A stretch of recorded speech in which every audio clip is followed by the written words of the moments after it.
Welcome back to Bad Boy Gaming. My name is Joey Moss. We have another baller on a fat budget deck tech video. This one is a hell out of fun. You are going to piss off some people. You're going to lose some friends with this deck. It's not going to make people happy. All right, let's just get right down into it. We are running a total of 4 wooded foothills. Pay 1 life, sacrifice wooded foothills, search your library for a mountain or forest card, and put it onto the battlefield and shuffle your library. Mostly for thinning of the deck and easy access to green or red. So we get some easy mana quick. Get the lands we need into play. We are running a total of 4 wooded foothills. Next up, we have Stomping Ground. Good old Stomping Ground. As Stomping Ground enters the battlefield, you may pay 2 life. If you don't, Stomping Ground enters the battlefield tapped. Freaking dope card. May or not have to lose 2 life. It all depends. How bad do you need that Stomping Ground out? If you get it turn 1, might need it to go ahead and cast that Birds of Paradise. You just might. Field of Ruin. We are running 4 Stomping Grounds. Field of Ruin. We have 1 copy. Add a colorless to your mana pool for 2. Tap it, sacrifice Field of Ruin. Destroy target non-basic land an opponent controls. Each player searches his or her library for a basic land card, puts it onto the battlefield, and shuffles his or her library. Pretty basic. Self-explanatory there. We got a forest. 1, 2, 3, 4, 5, 6, 7 total forests. And a total of 6 mountains. 2, 3, 4, 5, 6. Now let's get into what exactly is this deck about. Well, it's about annoying people, really. It's about making them upset. And how are we going to do that? Well, for starters, we're going to have a Birds of Paradise. It is 1 force to bring out. Flying. Tap it. Add 1 mana of any color to your mana pool. Ultimate staple, one of the ultimate staples in Magic the Gathering. Birds of Paradise. By the way, this deck is legal in Modern.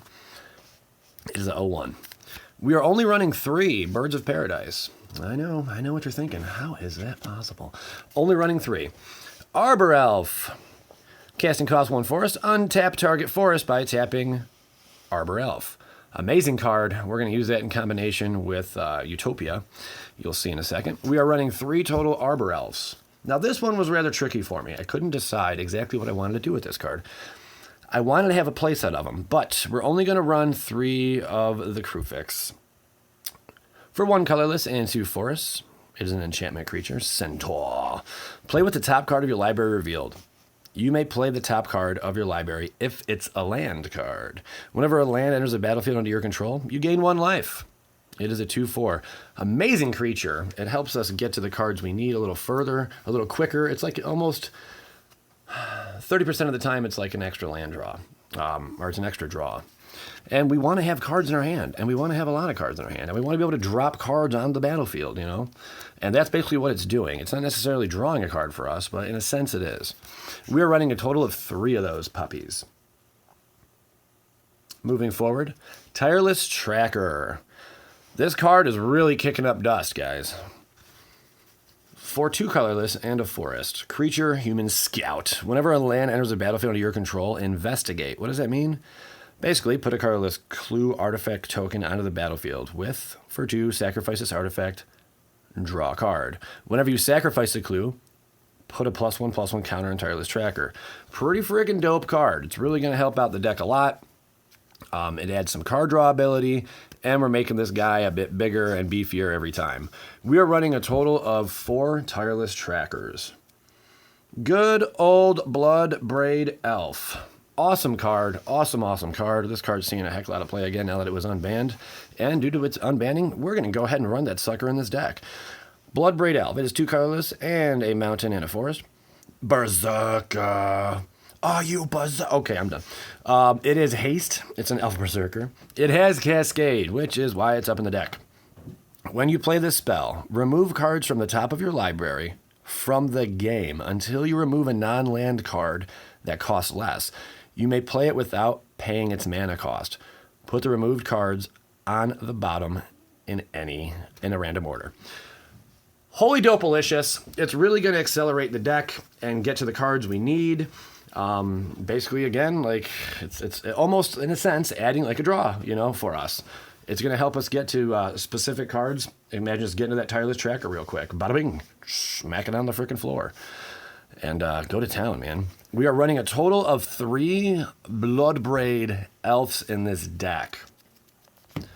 Acidic Slime. Now you're really about to see what this deck is all about. Acidic Slime is 5 to bring out. Death Touch. Basically what Death Touch is, any amount of damage this deals to a creature is enough to destroy it. Absolutely. When Acidic Slime enters the battlefield, destroy target artifact, enchantment, or land. This deck is built around destroying our opponent's lands. That's how we're going to annoy the shit out of them. Just imagine sitting there not being able to do anything because you have no lands. This deck is all about destroying them, and in a very quick manner. We are running a total of 2 Acidic Slimes. Also, it's a nice perk, destroy target artifact or enchantment. Just to have that out there, it's a real boost. Soul of Chandala. Now, I almost threw in a Carnage Tyrant in place of him, and it might not be a bad bet to go that route. But we have Soul of Chandala up in here. It is 4 colorless and 2 mountains to bring out. Creature avatar, first strike. But its other abilities are amazing because we're going to have a lot of mana mid-game. But what are we going to do with it all if we don't have much to cast, you know? Here's what we're going to do. We're going to have one of these Soul of Chandalars in here to help out. For 3 colorless and 2 mountains, Soul of Chandalar deals 3 damage to target player and 3 damage to up to 1 target creature that player controls. That's phenomenal. Also, for 5, exile Soul of Chandalar from your graveyard. Soul deals 3 damage to target player and 3 damage to up to 1 target creature that player controls. Nasty. It's something that we can do mid to late game when our opponents really can't do a damn thing. We're really going to pin them down. And the spells I'm going to show you guys in a minute here are really going to explain a lot. Inferno Titan. We are running 4 colorless and 2 mountains up in here. Also, shout out to LVD Magic and my homeboy, Chris, over at Warzone Matrix, Rocky River, Ohio. They basically were the reason for this deck. They inspired it, and I just made a couple changes to it, and it's going to kick some ass out there, guys. For 1 mountain, Inferno Titan gets +1/+0 until end of turn. Whenever Inferno Titan enters the battlefield or attacks, it deals 3 damage divided as you choose among 1, 2, or 3 target creatures and or players. It is a 6/6. Again, mid to late game, we have some nasty shit we can do here. We can pump this guy up, even if they're somehow able to cast a large creature. Somehow, and you'll understand why I'm emphasizing somehow in just a second here. But we'll be able to take care of that, at least combat it for the time being. But also the ability to pump this sucker up, that is nasty. And the 3 damage, it comes out, bam! It just comes out swinging off rip, dealing 3 damage however we want to do it. That is freaking cool. And when it attacks, same thing. It is nasty. One of those Inferno Titans. Rampaging Ballast, because we have that speedy draw ability, basically, to get what we need out, especially with the lands. You're going to see more of that in a second here. It is 6 to bring out. It's a beast. Trample, landfall. Whenever a land enters the battlefield under your control, you may create a 4/4 green beast creature token. We are going to have quite the amount of abilities to go ahead and spells to get cards, land cards in particular, out onto the battlefield. So what a great addition to having this. Now let's go over really how this land destruction deck all comes together. Utopia Sprawl, because we're going to get that mana quick. We want to be ramping into mana while their mana is not moving, while their land base has nothing going on, okay? Utopia Sprawl, Enchant Forest. As Utopia Sprawl enters the battlefield, choose a color. Whenever Enchanted Forest is tapped for mana, its controller adds 1 mana of the chosen color to his or her mana pool. Phenomenal. Self-explanatory. Utopia Sprawl is dope. No 2 ways about it. Harrow. We are running 4 of the Utopia Sprawls. Now we have a Harrow. For 2 colorless and a forest. It's an instant. As additional cost to cast Harrow, I don't know why I say it like that, I'm sorry. Sacrifice a land, search your library for up to 2 basic land cards, and put them onto the battlefield. Then shuffle your library. I blame South Park for why I said it that way. We got a total of 4 Harrows, all right? It is going to really help out the deck for dropping lands. Molten Rain, give them some pain. Awesome card. For one mountain, from 2 mountains and a colorless, it's a sorcery. Destroy target land. If that land is non-basic, Molten Rain deals 2 damage to that land's controller. Frickin' nasty. We're going to make sure we are locking them out of lands. We have a total of 4 Molten Rains. Oh, snap, crackle, pop. Acid Moss. What is gravy, baby? We got the old Acid Moss. Destroy target land. Search your library for a forest card and put that card into play tapped. Then shuffle your library. How sick is that? So we're going to destroy a land, and then we're going to get a land out of it. Oh, man. Acid Moss, bro. You be tripping, dog. There's 4 of these we got in here. Freaking awesome. Clan Defiance. Why this card doesn't see more play blows my mind. X and a mountain forest. It is a sorcery. Choose 1 or more. Clan Defiance deals X damage to target creature with flying. Clan Defiance deals X damage to target creature without flying. And or Clan Defiance deals X damage to target player. Essentially, we tap X, and X is going to deal that damage to the player. If he has a flying creature out, to the flying creature, and to the ground creature. Holy shindoogles. We are running a total of 2 Clan Defiances. That is just nasty sauce right there. I want you guys to know right now, I had such a problem getting rid of 1 card. So the deck right now is comprised of 61 cards. Keep that in mind. So one of these cards does have to come out. It was so hard. Sideboard action. We got Lightning Bolt. How many, you ask? Lightning Bolt deals 3 damage to target player, creature or player. It is a mountain.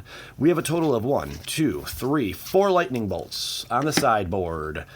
Anger of the Gods. It is 3 to bring out. Anger of the Gods deals 3 damage to each creature. If a creature dealt damage this way would die this turn, exile it instead.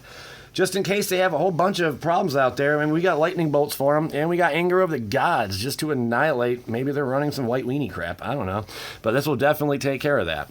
We have 2 of the Anger of Gods. Now, this was an interesting sideboard card, to say the least. Also, I would recommend putting some enchantment or artifact destruction into the sideboard as well. Probably a 4 of various cards out there. Hellkite Tyrant, 6 to bring out. Creature, dragon, flying, trample. Whenever Hellkite Tyrant deals combat damage to a player, gain control of all artifacts that player controls. At the beginning of your upkeep, if you control 20 or more artifacts, you win the game. It's really not what we're going for there with the 20 artifact thing. Really, we're not. But what we are going for is if he has artifact heavy, this is a fun little card to splash down there. It's going to cause some problems. Same with Horde Smelter Dragon. Just a simple little card. Nice dragon. Flying for 4. Destroy target artifact. Horde Smelter Dragon gets +X/+0 until end of turn, where X is that artifact's converted mana cost. It's a 5/5, 6 to bring out. Thought it was another fun addition in case they're artifact heavy. Mistcutter Hydra, can't be countered. It's X and a forest. Haste protection from blue. Say they're running blue, man, throw this sucker up in there. Why the heck not? Mistcutter Hydra enters a battlefield with X +1/+1 counters on it. Pretty freaking dope. That would really piss off your opponent. Also, throw in maybe some Grave Hate, because why the hell would you not? We are in Modern after all, guys. All right, let me know what you think of the deck. If you're not subscribed to the channel already, by all means, hit the subscribe button. That would freaking be awesome. And yeah, let me know what you think of the deck. What changes would you make? And how do you think we can make it even better? I'd like to hear your guys' thoughts and opinions. And as always, PLA.